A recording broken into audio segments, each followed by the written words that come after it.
Shalom, salam sejahtera. Renungan malam seiman berjudul Pengikut yang Setia dari Yesus. Mereka adalah orang-orang yang tidak mencemarkan dirinya dengan perempuan-perempuan karena mereka murni sama seperti perawan. Mereka adalah orang-orang yang mengikuti anak domba itu kemana saja ia pergi.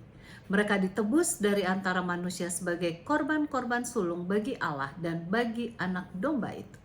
Wahyu 14 ayat 4. Gambaran gadis yang bijaksana terlihat dalam Wahyu 14 ayat 1-4. Ini berbicara mengenai suatu umat yang menantikan kedatangan Yesus yang disebut jumlahnya sebanyak 144.000 orang.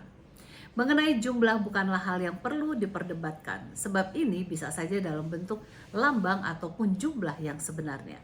Namun yang penting adalah karakteristik daripada gadis yang bijaksana tersebut.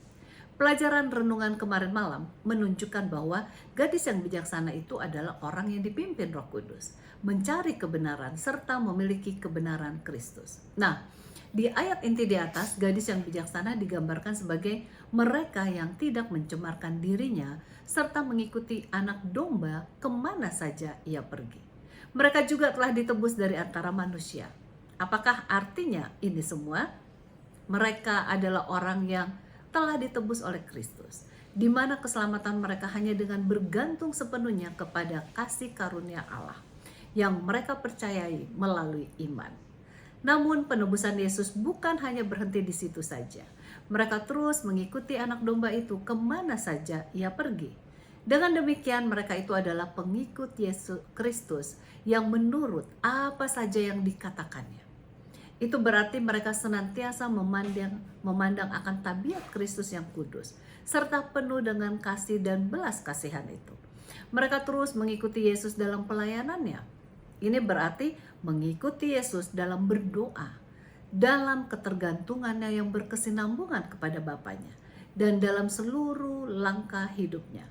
Ini berarti mereka mengambil waktu dengan firman Allah, sebab inilah yang Yesus lakukan, yaitu belajar firman Allah serta membagikannya. Ini berarti belajar dari Yesus yang telah memberikan pelayanannya tanpa pamrih dan siap melayani Yesus dalam segala situasi. Jadi jelaslah mengikuti anak domba atau mengikuti Yesus Kristus kemana saja ia pergi. Berarti mengikutinya dalam memiliki persekutuan dengan Tuhan, serta memiliki tabiatnya yang tidak mementingkan diri dan memberikan pelayanan dengan sukacita kemana saja dipimpinnya. Kiranya ini akan menjadi pengalaman kehidupan kita masing-masing. Tuhan Yesus memberkati.